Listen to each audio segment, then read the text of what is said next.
The sudden hush that fell inside the cantina told Frank Morgan that something was about to happen. Long years of experience told him it wouldn't be anything good. He lifted a cup of coffee in his left hand and took a sip. Most people who came into a cantina ordered tequila, mezcal, or pulque, whiskey maybe, beer at the very least. Frank wasn't much of a drinking man, though, and never had been. He preferred a phosphate or a good cup of coffee.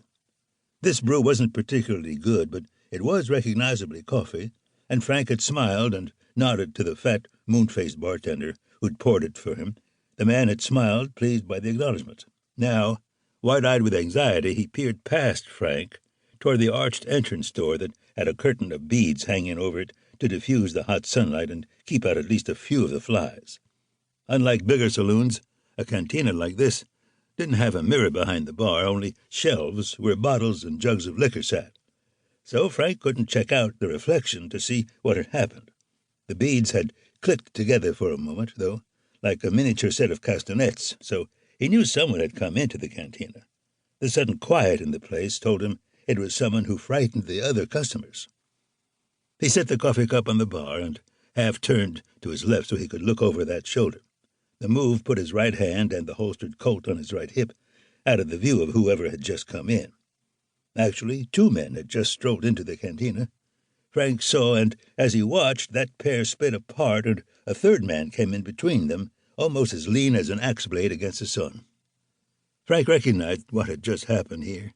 The first two had stepped into the cantina to check the place and make sure no imminent threat waited for the third man, who hadn't come in until one of the others gave him the word. That made him the boss, maybe the most dangerous of the trio. Hard to say at this point.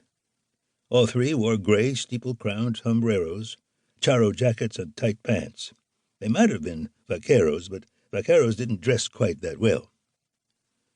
"You know those hombres, amigo?" Frank asked the bartender, quietly enough that his voice didn't travel far. "Si, senor." The moon-faced man swallowed hard. "The man in the middle is El Serpiente, the famous gunman."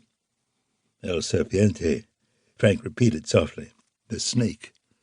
Probably because he was both quick and deadly, or at least fancied himself so. El Serpiente might be famous in the vicinity of this small settlement in the border country, but Frank had never heard of him.